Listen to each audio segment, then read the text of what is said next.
welcome to the first virtual service for the Children's Ministry.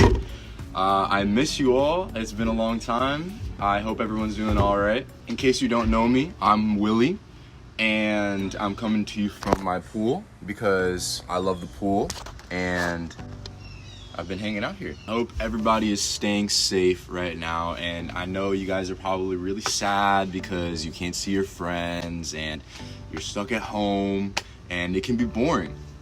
But that's actually what we're here to talk about today, is friendship and all the friends that you have at school and all around you. But Willie, what's friendship? Well, I'm glad you asked. Friendship is using your words and actions to show others you care. Willie, what does that even mean?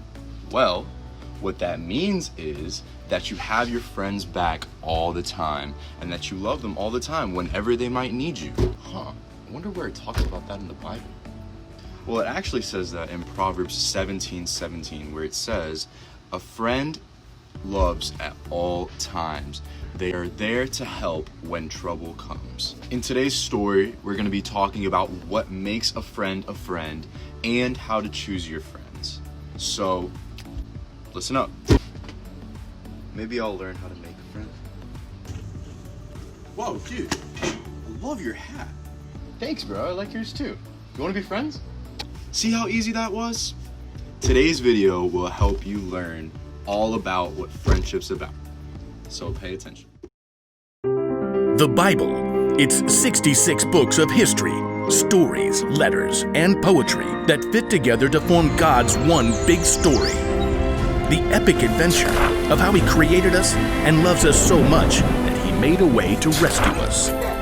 As we travel through the Bible, from Genesis to Revelation, we discover people who met God and found their lives changed forever. Now, for an amazing story, inspired by the book of Ecclesiastes, chapter 4, verses 9 through 12. The writer of Ecclesiastes tells us 2 people are better than 1. They can help each other in everything they do. Suppose either of them falls down, then the one can help the other one up. But suppose a person falls down and doesn't have anyone to help them up. Then feel sorry for that person. One person could be overpowered, but 2 people can stand up for themselves. And a rope made with 3 cords isn't easily broken. Let's see how this might play out in someone's life today.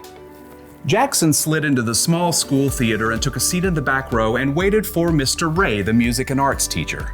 It looked like there was only one other kid who showed up to build the set for the 5th grade production of Charlotte's Web, Amal from Mrs. Wiseman's class. Hey. Hi.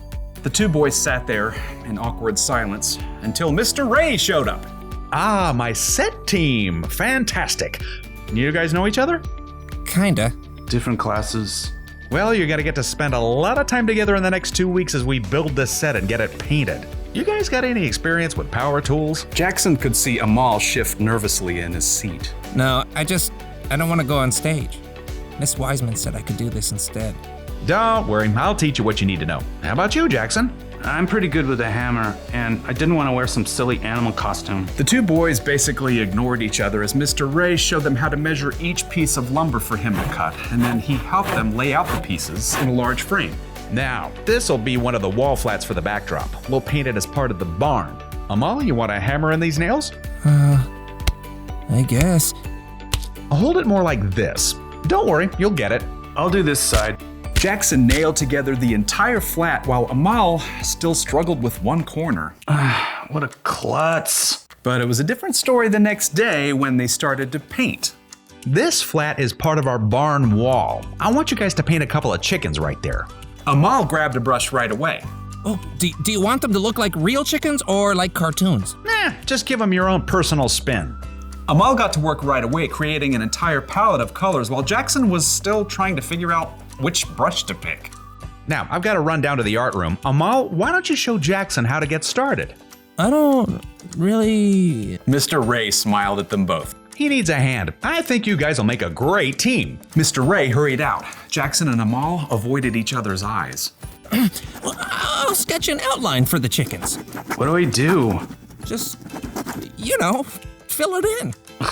I'm not really an artist. Jackson dipped his brush randomly in the blue paint. and frowned at Amal's outline. Just have fun with it. Jackson swiped the blue brush, outlining a wing. I've never seen a blue chicken. Oh. It's great. It'll stand out. Oh. Thanks. By the time Mr. Ray returned, Jackson was surprised to discover that he and Amal had already painted 5 brilliant hued chickens. Mr. Ray grinned. I've never seen a more flamboyant flock. Jackson held out his fist to Amal, and Amal, surprised, gave him a fist bump. Yep, see you boys tomorrow. The next day, Amal showed up with a bruised finger on his left hand. I can still paint with my right. What happened? Mr. Kunkel keeps putting me in as goalie during PE, and then I mess it up, and everyone on the team gets mad at me. Do you stay on your toes? Keep your eye on the ball? No. I just panic when the ball comes at me. Look, I can show you some tips later in the parking lot, before my mom comes. Really? That would be great. And you know, Jackson turned out to be a pretty good teacher because Amal managed to get 2 blocks during PE the next day. And when Jackson showed up to paint sets, stressed out by a math test, Amal grabbed his textbook. Fractions? I see all these weird numbers and I freeze up. You just have to break it down like this. With Amal's help, Jackson managed to stay calm during his test the next day. And by the middle of the next week, they had completed the entire backdrop for Charlotte's Web. Well done. I knew you two would make a great team. Amal's pretty okay. Jackson's not too terrible. Look, I know you guys are really different from each other, but it's boring if all your friends are just like you. Together, they started gathering wood scraps and wiping off brushes. Seriously, one of the wisest men to ever live pointed this out. Solomon. Solomon? Yep. He's this king in the Bible. He was a builder and an artist and super rich too. But for all the things he had, you know what he valued most? Friendship. He says it like this: 2 people are better than 1. They can help each other in everything they do. On point. Yeah. Amal held out his fist, and Jackson tapped it with his own.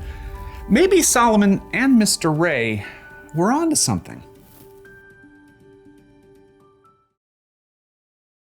There are 4 things you can learn about the verses we read in Ecclesiastes. Number 1, friends get more done together, which makes sense. 2 people work much faster than 1. Number 2, friends help each other out. Friendship is using your words and actions to show other people you care. A true friend wouldn't just sit around and relax when they see you need help. Number 3, friends stand up for each other. You better not be messing with my friend. I will totally fight you. Unless you're bigger than me. Then I will probably just take my friend and go. Just don't mess with my friend, alright? And last but not least, friends help you trust God. You'll probably have a lot of friends, but the real ones are the ones who leave footsteps in your heart. They're the people who help you make good decisions, people who you can talk about what you truly believe, honestly. They are the people who help your faith in Jesus grow and keep it strong. So, here's what to remember for today. Choose your friends wisely. I think you should try to be a friend with everybody, even if you want them to be a friend or not. But when choosing who to spend most of your time with, you should choose wisely. A friend loves at all times. They are there to help when trouble comes. Proverbs 17:17. Ask yourself, are my friends helpful? Do they stand up for me? Would they bring my faith closer to God? While you're at it, am I a good friend? Am I helpful? Do I help others come closer to God, and would I stand up for them? When making friends, you should always try to be the best friend you can. Also remember, Jesus is the ultimate friend. He'll never leave us, and he'll always be there for you. So be on the lookout for good friends this week, but make sure you're staying safe while you're at it.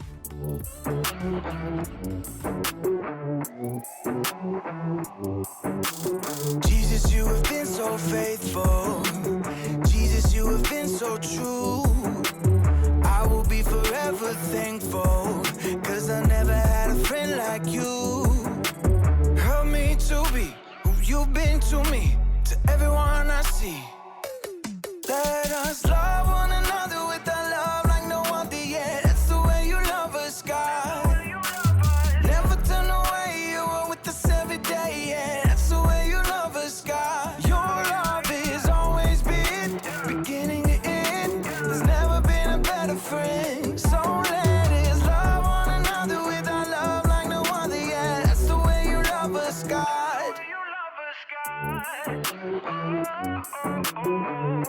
You with me in the darkest valley. You with me on the mountaintop. I'm thankful that you never leave me, and that your love will never stop. Help me to be who you've been to me, to everyone I see. Let us love one another with a love like no other, yeah. That's the way you love us, God. Never turn away, you are with us every day, yeah. That's the way you love us, God. Your love has always been beginning to end. There's never been a better friend. So let us love one another with our love like no other, yeah. That's the way you love us, God. I wanna thank you for being